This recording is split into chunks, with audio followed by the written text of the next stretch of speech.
When a dog feels threatened and defensively attacks, there's a right way and a wrong way to react.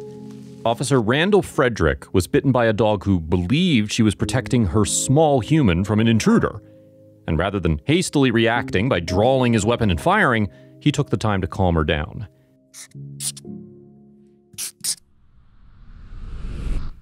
There are so many sad news stories involving cops acting cowardly and shooting dogs who spook them that we're often overwhelmed. Little good seems to come from covering these stories, as they seldom serve any other purpose than saddening both our fans and ourselves. Yes, it's important to get the word out there so police know that we're paying attention and will not let their crimes go unpunished. But what's more important is to pay respect to the officers who excel at their jobs and are the standard to which all others should be held. Positive reinforcement works wonders on all, whether dog, child, or adult.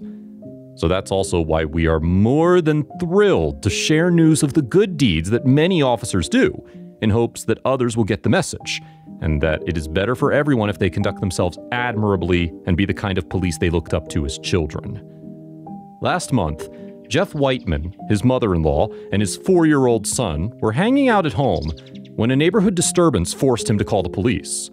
He alerted the dispatcher to the fact that his dog is highly protective of the house. What took place between Jillaroo and Officer Frederick is best explained by the man who saw it with his own eyes. Today, I needed to file a report about a disturbance, and the dispatcher who took my report said the patrolman would call before he arrived. We have one dog, an Australian Shepherd, who is very protective of my family. When the officer arrived and rang the doorbell earlier than I expected, I ran downstairs, but my 4-year-old son was already at the door with our dog. When my son opened the door and started to approach the officer, the dog immediately put herself between him and the officer and ended up biting the officer twice on the leg. Not viciously, but still creating bruises and breaking skin. The officer was slowly backing up and trying to get her to calm down with outstretched hands. Luckily, I was there an instant later and separated her. The officer then proceeded to take my report about the issue I had originally called about in a very calm and professional manner. I asked him if my dog got him, and he said, "Yeah, a little. I'm sorry, I should have called first." He did not need to call or apologize at all. Protocol necessitated he call in the bite so that animal control could take a report and do a rabies vaccination check and the standard 10-day in-home quarantine. But that's where it ended. The officer did not strike back against my dog during the incident, did not act disproportionately, he did not file charges or wish her punished, but instead said she was just doing her job. He was absolutely professional and trained, and we thank him for it, as we know it could have turned out very differently. I'm a grown man, a veteran of both Iraq and Afghanistan, and I'm getting emotional over this. We love our sweet dog with all our heart, but she is extremely protective, which is a quality in this day and age that's both bad and good, with an outcome that's always comes down to who's involved.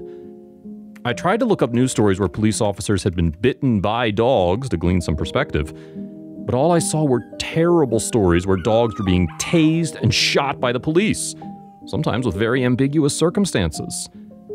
I want everyone to know that in Round Rock, Texas, we have some pretty fine police officers who do a job a lot of the time without much thanks or recognition.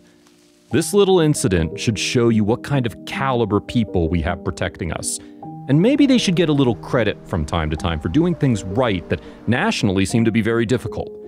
I will be shaking all RRPD officers' hands when I see them from now on. This is an excerpt from the letter Reitman sent to the Round Rock Police Department. Officer Frederick received a commendation, a Chief's Chip Challenge coin, in recognition of his compassionate and intelligent response to the situation.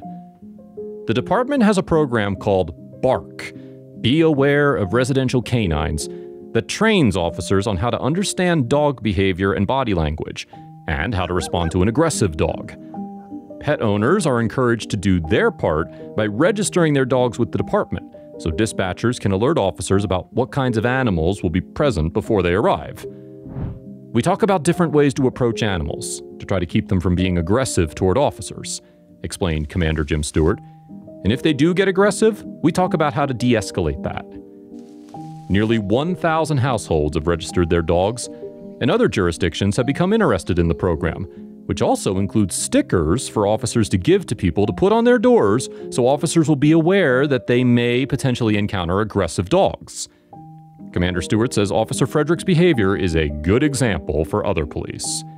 It's about remaining calm and thinking a problem through rather than overreacting. If you liked the video, please give it a thumbs up and consider sharing it with your friends and family. Thanks again, and we'll see you in the next one.